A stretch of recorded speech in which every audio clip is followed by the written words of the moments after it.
I think that we can agree at this point, regardless of what we do in our daily lives, advancements with technology and our environment will always come, always being available for us to observe or experience it, intriguing us and making us more captivated with all the changes that have occurred to our lives within the past 10 years. One of the easiest ways to witness it is the outside environment.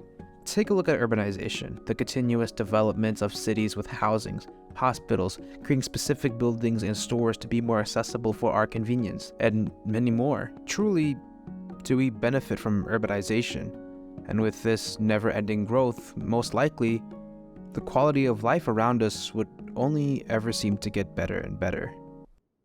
But in order for these to progress, there's some sacrifice that needs to be made.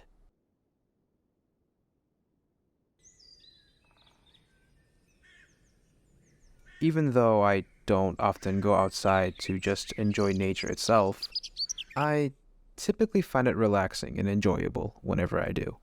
Exploring nature and taking casual walks, and sometimes even without music, as corny as it may be, I sometimes like to just listen to the birds and waters.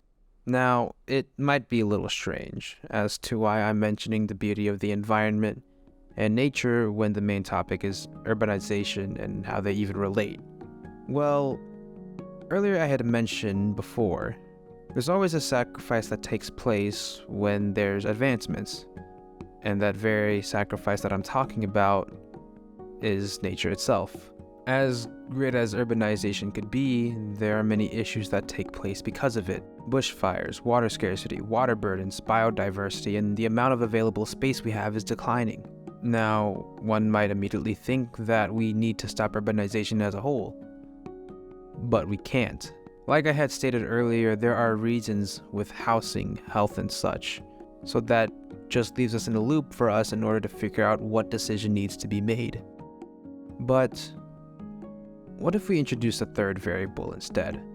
That being technology, something else that always advances as well, and at an exponential rate at that. And what if we took this idea and decided to create a piece of technology that offer as remedies for the damages that are done by urbanization? We've already made some strides towards it. For example, one of them being Tesla and its ability to reduce the amount of CO2 being produced.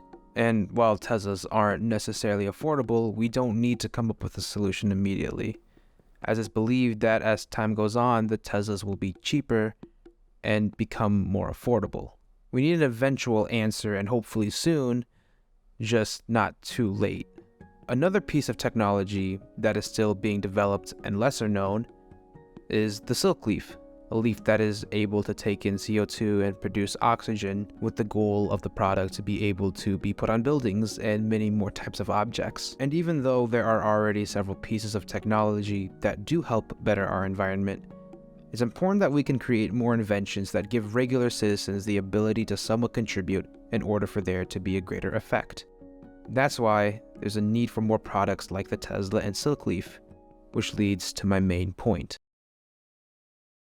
Even though there are clearly reasons for us to take care of the environment, those are the only two that I can actually find where people would potentially be able to access and use daily.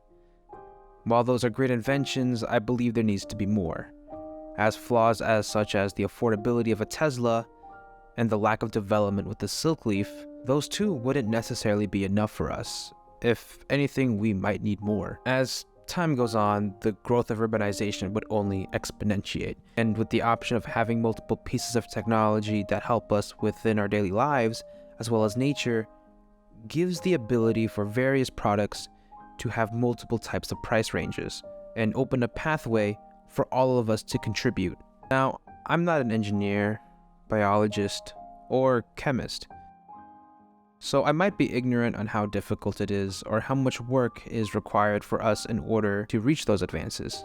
But that's the point of this video, to see if my ideas can inspire and reach out and create some innovation for people that are capable of creating such. If not, at the very least, have some hope for others to think about this topic and hopefully pursue in one of those career paths in order to create a future where our environment is full of technological advances that help our environment. giving us the ability to continue urbanization for our quality of life to get better without having any major repercussions.